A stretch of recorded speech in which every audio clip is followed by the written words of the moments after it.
할렐루야.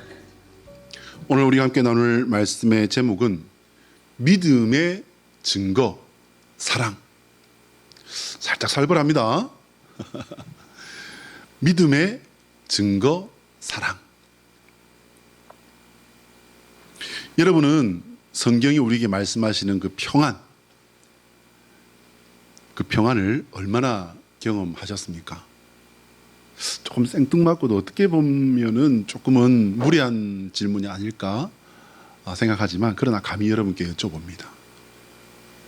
하나님께서 우리에게 평안을 주시는 것은 어쩌다가 일어나는 일이 아닙니다. 하나님께서 주시는 그 평안은요, 우리 안에 늘 역사하시는 성령 하나님의 지키심이라는 사실을 기억하시길 바랍니다. 1988년 제가 외항선 기관사로 일하며 겪었던 일을 다시 한번 이 샬롬이라는 주제를 가지고 생각해 보기를 원합니다. 미국의 롱비치라는 항구에서 이제 일본을 향해서 올라갑니다. 지구가 이렇게 둥글기 때문에요, 이렇게 북쪽으로 올라가면은 항로가 짧아져요. 그러니 이제 이 많은 기름을 떼는 배는 그렇게 갈 수밖에 없습니다. 6개월 동안 남태평양에서 또 이제 적도를 따라서 남미로 가서 그 남미 여러 나라에서 이렇게 사서 모은 아주 값비싼, 호텔에서나 이렇게 볼 수 있는 그런 큰 새우라고 해요. 저도 그 새우를 몇 번 보지 못했습니다. 근데 그 값비싼 새우 수천 톤을 싣고서 이제 일본으로 가고 있었습니다. 미국을 출발해서 북태평양 쪽으로 이제 이렇게 올라가고 있는데, 며칠째인지는 지금 이제 오래되어서 기억이 나지 않습니다. 허리케인을 만난 거예요. 태풍이 아니라 분명히 허리케인으로 이렇게 제가 기억을 하고 있으니, 이게 아마 미국 쪽에서 이렇게 만났던 것이 되겠죠. 얼마나 파도가 컸는지, 지금도 그때 제가 봤던 그 파도가요, 정말 눈앞에 선한 것 같아요. 그 당시 이 배의 선원들은요, 정말 아주 어려서부터 배를 탄 그런 사람들이 많이 있었습니다. 평생 배를 탔던 선원들이 표정이 거의 아주 사색이 됐던 것으로 제가 기억을 합니다.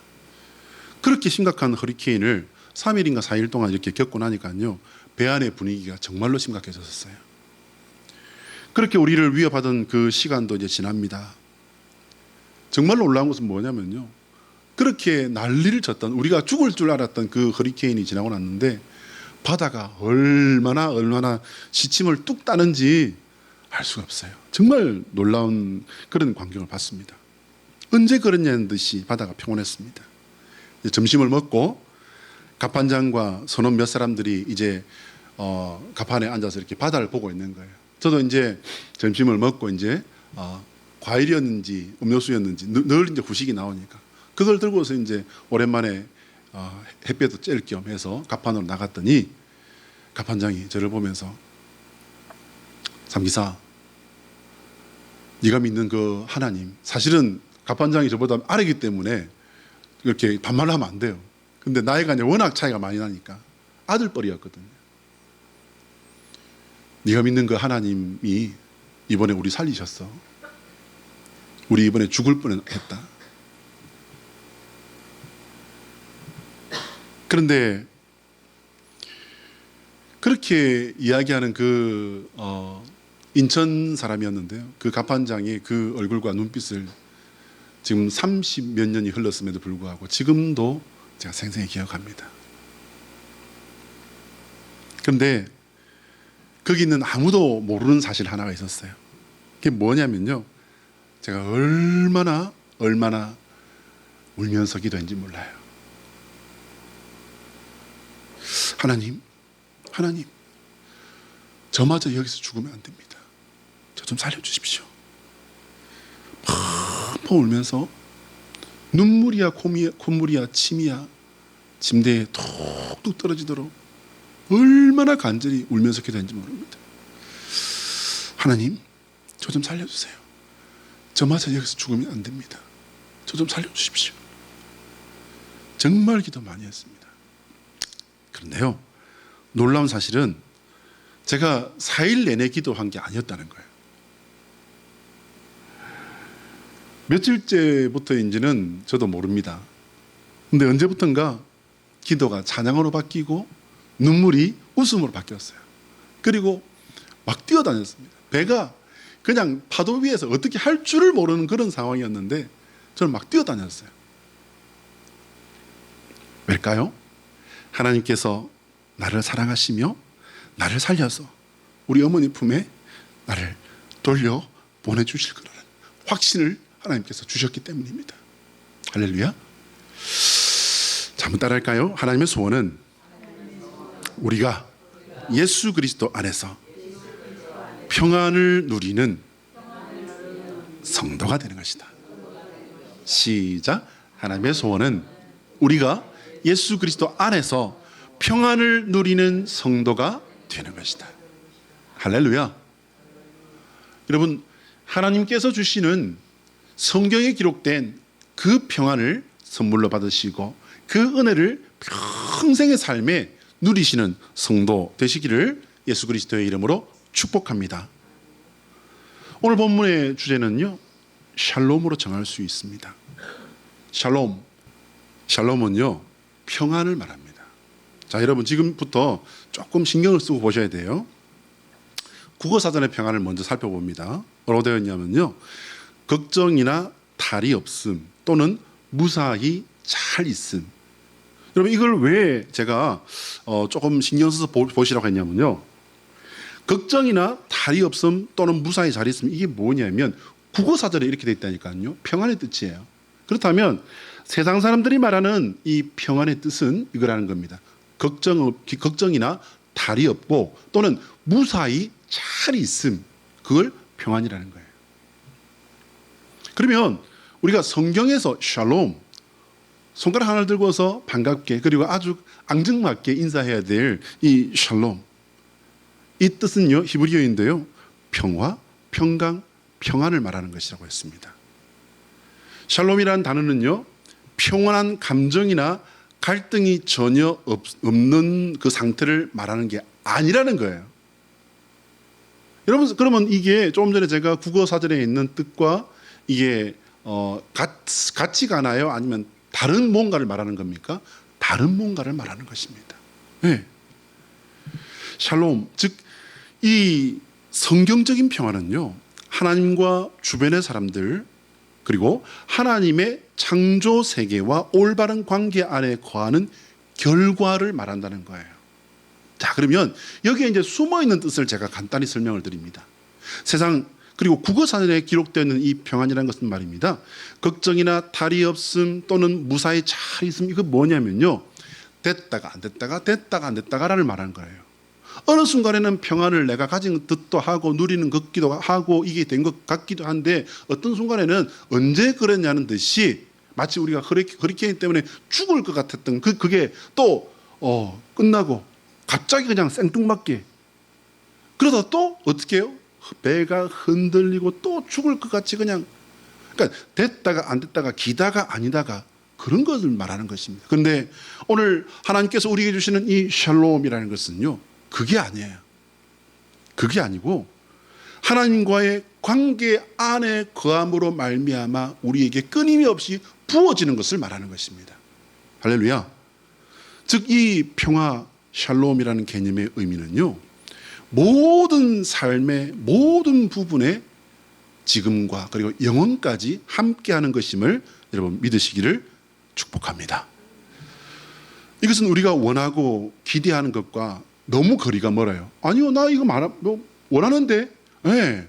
그거는 여러분께서 지금까지 말씀을 읽고 설교를 듣고 생각을 하고 고민을 하고 찔림을 받고 그러면서 그나마 다듬어졌기 때문에 샬롬의 정체를 알고 샬롬을 사모하는 마음을 가지고 계시기 때문이에요. 그럼 세상 사람들이 원하는 것은 뭐냐고요? 아까 전에 말씀드린 국어사전의 평안 이 이상도 이 이하도 아니에요. 걱정이나 탈이 없고 또는 무사히 잘 있음, 그냥 거기에만 머물러 있다는 것입니다. 그러니 하나님께서 주시는 하나님과의 관계로 말미암은 전인격적인 그런 온전함, 그것으로 말미암은 그 평안함은 세상 사람들은요 알지도 못하고 바랄 수도 없는 것이죠. 우리를 포함한 모든 인간이 원하는 평화는요, 무사태평입니다. 삶에 어떤 갈등도, 고민도, 걱정도 혹은 두려움도 없는 상태를 말하는데요. 그것을 원하는 것은요, 우리뿐이 아니에요. 모든 인류가 그것을 원했고 어떤 사람들은 그것을 벗어버리기 위해서요, 더 적극적으로 도전했습니다. TV에 나오는 자연인처럼요, 세상을 등지는 그런 사람들도 있었고요. 아예 세속을 떠나서 출가라는 것을 해서 승려의 길을 걸어간 사람들도 많이 있었죠. 그러면은 거기서 얼마나 많은 사람들이 얼마나 어떤 성공들을 했을까? 여러분 혹시 들어보셨습니까? 그 유명한 성철 스님이 1993년에 세상을 뜨셨더군요. 이렇게 찾아보니까 이분이 세상을 뜨면서 한 말이 아주 유명합니다. 어떤 말을 하셨을까요? 나는 악귀 지옥으로 간다. 아마 들어보신 분도 계실 겁니다. 저는 암만 생각해도 이 말이 자신이 참 진리를 깨달아 득도하는 것에 실패했고 그나마 내가 깨달았던 것들을 내 삶에 내가 정말 진솔하게 누구도 없을 때에도 내 마음속에서부터 내가 온전히 그것을 지키는 것에 나는 실패했다. 그래서 나는 지옥으로 간다. 이런 고백으로 들리는데 불교계에서는 그분이 했던 이 말을요 전혀 다르게 이렇게 해석을 합니다. 여러분 잘 들으셔야 돼요. 어떻게 말을 했냐면요, 그분이 악귀 지옥으로 내려가서 지옥에서 신음하는 불쌍한 중생들을 제도가 뭐냐면요, 건져낸다는 거예요. 구원해서 이제 열반의 그 극락의 세계로 이제 인도한다라는 그런 뜻이라고 합니다. 그러니까 제도하려고 불법을 설파하러 지옥에 갔다라는 거예요. 여러분은 과연 이 부분을 어떻게 생각하십니까? 함께 지옥에 떨어졌는데 무슨 자격, 무슨 재주로 지옥에 떨어진 사람들을 가르쳐서 극락으로 이르게 한단 말인가? 성철 스님이 이 말을 들으면은 과연 어떤 말을 할까? 저는 이게 너무 궁금했습니다. 본문에 예수님께서 사랑을 말씀하십니다. 사랑은 숨겨지는 것이 아닙니다. 사랑하면 그 사람만 보이게 되죠. 사랑하면 그 사람이 어디에 있든지 고개가 따라다닙니다. 사랑하면 그 사람만 보면 눈빛도 얼굴도 바뀌게 되죠. 그래서 사랑을 하면 예뻐진다는 노랫말도 있나 봅니다. 그럼 그뿐인가요? 우리 이영경 권사님은 지금 배시시 웃으시면서 사랑하시는 것 같아요. 주님의 말씀을 사랑하고 주님을 사랑한 줄로 믿습니다. 사랑을 하면 그 사람이 좋아하는 것이 궁금합니다. 그 사람이 좋아하는 것이 나도 좋아지죠. 또한 그 사람이 싫어하는 것 혹은 못 먹는 것이 있으면 나도 자연히 멀어지더라고요. 사랑하면 그 사람이 싫어하는 것을 몰랐던 것이 미안하지요. 사랑하면 그 사람이 슬퍼하는 것이 나도 속이 상하고 괜히 화가 납니다. 사랑을 하면 아무리 힘든 때에도 그 사람만 보면 힘들었던 마음이 눅눅듯 사라지는 때가 많습니다. 사랑을 하면 수많은 군중 속에서도 그 사람만 보입니다. 사랑을 하면 그렇더라고요. 여러분 오늘 본문을 보시기 바랍니다. 우리 주님께서는 사랑을 너무나도 잘 아는 분이십니다. 사람이 나를 사랑하면 내 말을 지키리니 라고 말씀하셨습니다. 하나님께서는 사랑 때문에 모든 역사를 준비하시고 이루시는 분이시라는 사실을 믿으시길 바랍니다. 단언컨대요, 우리 하나님께서는 최고의 사랑꾼이십니다. 오늘 본문에 예수님께서는요 보혜사 성령에 대해서 말씀하십니다. 예수님께서 말씀하신 보혜사는요 헬라어로 파라클레토스라고 합니다. 근데 그 뜻이 뭐냐면요, 돕는 자, 중재자, 변호자, 위안자라는 거예요.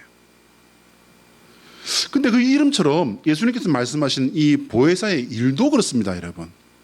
26절에 보면 어떻게 되어 있냐면요, 성령께서 모든 것을 가르치시고 예수님의 모든 말씀들을 생각나게 하시리라 라고 기록되어 있습니다. 여기에 우리 기독교의 대표적인 특징이 잘 드러나고 있습니다. 세상에 존재하는 대부분의 종교는요, 여러분, 제가 언젠가 말씀드린 적이 있습니다만은 상향식 종교예요. 상향식. 어떻게 해요? 인간이 진리를 찾고 신을 찾아서 올라가는 구조라는 거예요. 대표적인 것이 불교입니다. 그러나 우리 기독교는요, 하향식 종교라고 말씀드렸습니다. 진리를 구하지만 진리를 알 수도 없고 안다고 한들 감당할 수도 없음을 인간은 몰라도요, 하나님께서 먼저 아시고 인간에게 내려와 주신 것을 말씀한 것입니다. 할렐루야. 그것이 예수님의 인카네이션, 현현입니다. 하나님께서 우리 인간사에 오셔서 그러면 무슨 일을 하셨습니까? 신구약 성경을 읽어보면요, 그것은 너무나도 분명하게 드러나 있습니다. 하나님께서는 우리에게 오셔서 당신을 드러내며 알리는 일을 하셨습니다. 여러분, 구약을 쭉 읽어보시기 바랍니다. 하나님께서 언제 당신을 숨기셨습니까? 하나님께서 숨긴 것처럼 보인 때는요, 하나님의 그 거룩 앞에, 하나님의 거룩의 앞에 나와서 어떤 일을 당할 줄도 모르고 오면은 죽을 줄도 모르고 다가오는 사람들을 하나님께서 살리시고자 스톱이라고 하신 것은 있지만 숨기신 적은 없습니다. 할렐루야. 그리고 이제 하나님께서는 신약에서도 구약에서도 그 하시는 일이 그 모든 일관성을 가지고 일을 하십니다. 인간이 왜 이런 지경인지, 인간의 그 타락하게 되었던 그 사건들로 말미암은 모든 상태, 그 이유들, 그 모든 것들을 알리시고 그에 대한 당신의 뜻과 계획을 알리는 일을 하셨습니다. 그 모든 일들의 그 이유가 바로 하나님의 사랑이라는 것을 여러분 잊지 마시길 바랍니다. 여러분, 너무너무 유명한 우리 암송선고 하나 외워볼까요? 요한복음 3장 16절 시작. 하나님이 세상을 이처럼 사랑하사 독생자를 주셨으니 이는 그를 믿는 자마다 멸망하지 않고 영생을 얻게 하려 하심이라. 할렐루야. 여러분, 이거 반드시 외우셔야 돼요. 하나님이 세상을 이처럼 사랑하사, 뭐처럼 사랑하셨다는 거예요? 예수님을 주셔서 예수님 그 독생자를 죽기까지, 죽음에까지 내몰기까지 하나님께서는 세상을 사랑하셨다는 겁니다. 이는 그를 믿는 자마다 멸망하지 않고 영생을 얻게 하려 하심이라. 하나님께서는 우리를 사랑하셔서 구원하시는 것입니다. 그 하나님께서는 우리를 구원하시기 위해 그것을 방해하는 가짜 평안을 오늘 우리에게 일깨워 주고 계신 것입니다. 여러분, 가짜 평안이 있고 진짜 평안이 있다는 말을 여러분 어떻게 생각하십니까? 아까 제가 말씀드린 바와 같이 바로 그거예요, 여러분. 성경의 말씀을 따라가 보면요, 세상에 주는 평안과 성령 하나님께서 주시는 평안을 말씀하고 있다는 겁니다. 우리 27절 말씀을 같이 한번 읽어봅니다. 시작. 평안을 너희에게 끼치노니 곧 나의 평안을 너희에게 주노라. 내가 너희에게 주는 것은 세상이 주는 것과 같이 아니하니라. 너희는 마음에 근심하지도 말고 두려워하지도 말라. 할렐루야. 자, 여러분, 세상이 주는 평안이 무엇일까요? 저는 이것을 이 말씀을 준비하는 내내 계속 생각해 봤어요. 하나님께서 주시는 평안은 아까 우리가 말씀 읽은 것처럼, 들었던 것처럼 하나님과의 온전한 관계 속에서 성령께서 우리에게 부어주시는 마음이라는 거예요. 하나님 안에 거하는 그 온전한 그 관계 속에서 부어주는 그 평안, 그것은 내가 가진 것, 내가 만든 것, 내가 취한 것이 아니고 하나님께서 우리에게 은혜로 주시는 것입니다. 할렐루야. 그러면 세상이 주는 것이 무엇이길래 이런 것을 하나님께서 다시 주시는 걸까요? 자, 가난한 사람은요, 뭘 바랄까요? 돈을 바라겠죠. 가난한 사람은 돈이 많으면 좋을 것이다 라고 이렇게 생각합니다. 억눌리고 소외된 사람은요, 권력과 힘을 가지면 좋을 것이다. 어려운 상황에 몰려 있는 사람은요, 이 문제만 해결되면 좋을 것이다. 그리고 어려운 병에 잡힌 사람은 어떻게 생각할까요? 이 병만 나으면 좋을 것이다. 그러나 인생이 어디 그렇게만 되는 것이던가요?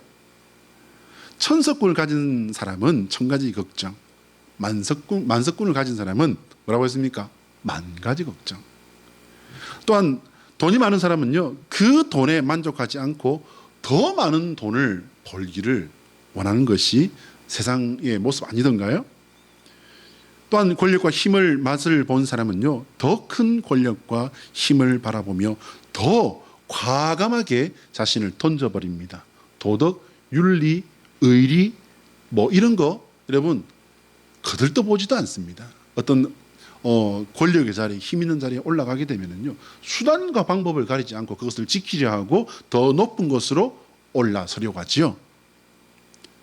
어려운 이 상황이 지나고 나면 그 다음은요, 더한 어려움이 올 수 있습니다. 심지어 사람은요, 이전보다 못한 어려움이 와도 지난 것보다 더 큰 어려움이라고 이렇게 생각을 한다는 거예요. 이 병이 나아도 다른 어려움이 우리 삶에는 끊임없이 파도처럼 몰려옵니다. 세상에서 우리가 원하는 것은요, 사실상 무사태평이지만 그런 삶이 존재해요, 안 해요? 그런 삶은 존재하지 않습니다. 지금 이루어지기 원하는 그것이요, 이루어져도 그것은 우리에게 만족을 주는 것이 아니라, 그래도 사람은요, 그것만 해결되면 그 다음 일은 그때 가서 보자는 식입니다. 하나님은 그런 우리의 삶을 불쌍히 여기시고 영원하고 참된 평안을 누리라고 우리에게 말씀하십니다. 할렐루야. 자, 한번 따라합니다. 예수 그리스도의 십자가는 하나님 사랑의 증거이다. 시작. 예수 그리스도의 십자가는 하나님 사랑의 증거이다. 할렐루야. 여러분 이거 생각하셔야 돼요. 이 증거는 분명히 그리고 확실하게 드러났고 주어졌는데 내가 이것을 가지고 있고 내가 이것을 누리고 있는지는 나의 몫입니다. 예수 그리스도의 십자가는 우리를 사랑하신 하나님의 최고의 사랑입니다. 그것은 성경의 모든 약속을 완성하신 역사 중의 역사이기도 합니다. 예수님께서 십자가에 올라가셔서 죽음을 통해 이루신 것은요, 바로 우리의 구원이에요. 우리의 구원, 그것은 나의 구원입니다. 그러면 우리의 구원은 무엇을 위한 겁니까, 여러분? 우리가 잃어버린 영원한 생명을 돌려주시고 하나님과 함께하는 사랑의 관계, 화목한 가정이 회복되게 하려는 것이 하나님의 뜻임을 기억하시길 바랍니다. 그래서 샬롬은요, 결론적으로 하나님과의 바른 관계 안에 거하는 것이에요.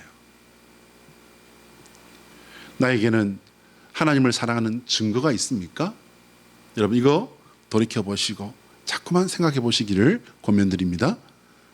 그분을 생각하고 관심을 넘어서 그분께 집중하고 보고 또 봐도 또 보고 싶어지는 그런 마음을 여러분 느끼십니까? 가지고 계신가요? 생각만 해도 가슴이 콩닥거리고 뛰고 있습니까? 그분 만날 날이 손꼽아 기다려지고 있습니까? 저는 언젠가 그런 말을 들은 적이 처음 들었을 때 진짜 그럴까? 뭐냐면요, 주일이 기다려진대. 주일이. 그 당시에 제 수준은 어떤 수준이었냐면요, 이제 친구가 문이나 교원 나에 안 오면 알지? 오면은 내가 맛있는 거 사줄게. 제 친구가 저를 전도했으니까 이제 교회 갑니다. 그러면은 교회 가서는 어떻게 해요? 여러분 제 눈을 보세요. 제 허경영은 아니지만 제 눈을 바라봐. 제 눈을 바라보세요. 보시면은요, 설교 시간 이러고 있어요. 이러고. 근데 이러고 있을 때는 순진할 때야. 이제 여기서 한 단계 더 가면 어떻게 돼요? 이렇게 하고요. 여기서 한 단계 더 가면 어떻게 돼요? 이걸 젖혀 이제. 젖혀. 그러다가 어떻게 합니까? 실수하면은. 그런데 그 수준에 있는데 뭐라고 하냐면요, 주일이 기다려진대. 손꼽아 기다려진대. 말씀이 꿀송이보다 달대. 너무너무 좋대. 말씀을 읽어도 그 졸음과 싸워야 되는 목사님의 그 설교를 들으면서도 너무너무 좋대요. 눈물이 난대요. 그 말을 들으면서 저는 어떻게 생각했을까요? 미쳤구나. 단단히 미쳤구나. 그렇게 생각했는데요. 어느 순간에 제 입술에서 내 자신도 모르는 사이에 아멘이 튀어나오기 시작하는 거예요. 그리고 어느 순간인지 말씀을 듣는데 닭살이 돋아버리는 거예요. 어느 순간인지 말씀이 나한테 두드리는 게 느껴져요. 그리고 어느 순간인지 와, 이제 내일 주일이구나. 그리고는 옷을 꺼내어서 입고 갈 옷을 이렇게 탁 개어놓는 내 자신을 발견하면서 깜짝 놀랐습니다. 사랑하는 여러분, 성령 하나님께서 내 안에서 우리의 마음과 생각을 이렇게 가꾸어 가시도록 하나님께 기회를 드리시기 바랍니다. 그리하시면 이 사랑의 증거가 넘쳐나는 우리의 마음과 우리의 삶이 될 줄로 믿으시길 바랍니다. 기도하겠습니다.